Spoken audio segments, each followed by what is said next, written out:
If you're thinking, you go, wait, what? He came back from the dead? Has anybody ever done that? 3 days? Came back from the dead. I don't think you can do that. I mean, that's what people would do normally. Hi, and welcome to Faith in Front. Happy resurrection season. Now, as you just saw, Joe Rogan has a really big issue with the resurrection, and many others do as well. But what I find interesting is that people will say, well, how could you believe something like that? People don't just die and raise. Well, that's why they call it a miracle. It doesn't happen on the norm, right? But then they'll say that's like incoherent to believe, but that most of the time the same person will turn around and you say, well, how did we get here? And it's like the Big Bang. Where'd that come from? Well, it just happened. Oh, so something came from nothing. So that's when we're putting our thinking caps on. I mean, I just find that interesting that you'll go, oh, that's just absurd, but then you'll turn around and say, but this is okay to believe. So I just find that interesting. But as we celebrate the resurrection of Jesus Christ, we want to be solid in our faith and confident. I know that God is coming to your life and he's made some great changes, and that is a big piece of evidence for you. But we do have other evidence, and that even though that is a big piece, and it's an important piece when you share your testimony. But when you look at, we're just going to look at a couple of pieces of evidence. Well, of course, the obvious is an empty tomb, right? There was an empty tomb. And some scholars don't even use this, but I think it's still important because there was this theory that came out that said that everyone that saw the resurrected Christ were having they were hallucinating. They were hallucinating. And first of all, there's no such thing as a mass hallucination. People don't hallucinate at the same time. One person can have a hallucination, but not many.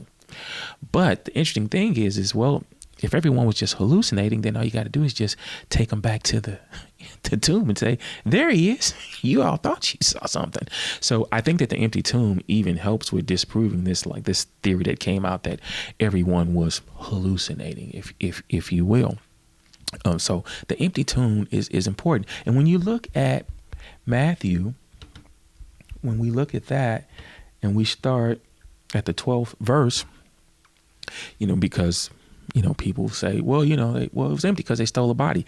And that's even found in Matthew 28:12. It says, when the chief priests had met with the elders and devised a plan, they gave the soldiers a large sum of money, telling them, you are to say his disciples came during the night and stole him away while we were asleep.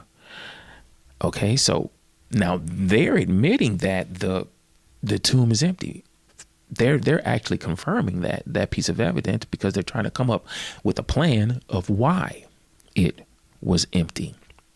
So that's an important piece of evidence.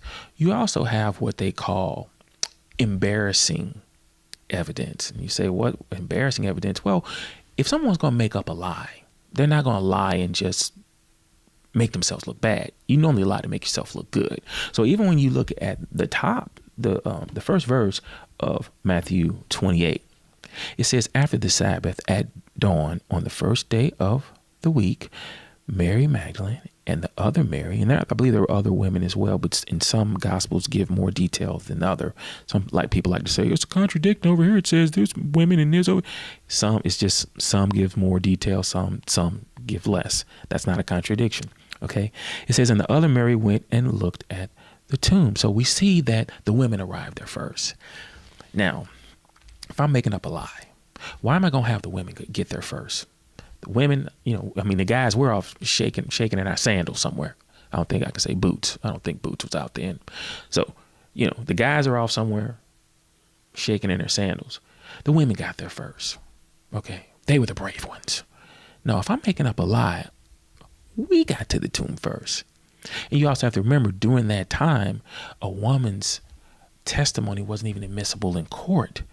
So if I'm going to make up a lie, why would I say that the women saw it first with those things in mind? Okay.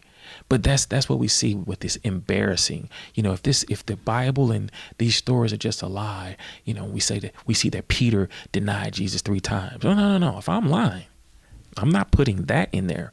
So when people study writings of antiquity or any writing, if there are some embarrassing things about the person writing, the authors, you tend to lean towards it being more so true than a lie, because people People don't lie to make themselves look bad. And I think another good piece of evidence is really just the conversion of Paul and James, his younger brother. We know that Paul, his name was Saul. He used to persecute Christians. I mean, he had them killed and all this. And then all of a sudden, he becomes one that writes most of the New Testament. You have to say, okay, what was the defining moment that would cause this guy to go from not only being an unbeliever, but a hostile unbeliever to one that's willing to die for it?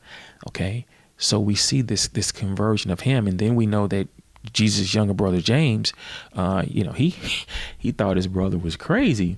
When you look at Mark 3, okay, and it says, starting at verse 20, it says, "Then Jesus entered the house, and again a crowd gathered, so that he and his disciples were not even able to eat." So many people are following Jesus, right? Then it says, when his family, and this is including his younger brother James, heard about this, they went to take charge of him, for they said he is out of his mind. It's like, this dude is crazy. Okay, this is the way James felt. He was a skeptic. His younger brother was a skeptic. But you know that when you read the book of James, and he talks about count it all joy when you go through various trials and tribulation, that's that same younger brother that was a skeptic. Why? What happens? Well, in 1 Corinthians 15, which is an early creed, by the way, most scholars believe it's an early creed written really close to the time of Jesus' crucifixion. And that's important because the closer something happens to, the smaller the gap, the more reliable it is. Most people believe that Jesus was crucified either 30 AD, 33 AD. They kind of go back and forth. And this creed is actually dated. Some say maybe just a year out, and some say even earlier than that.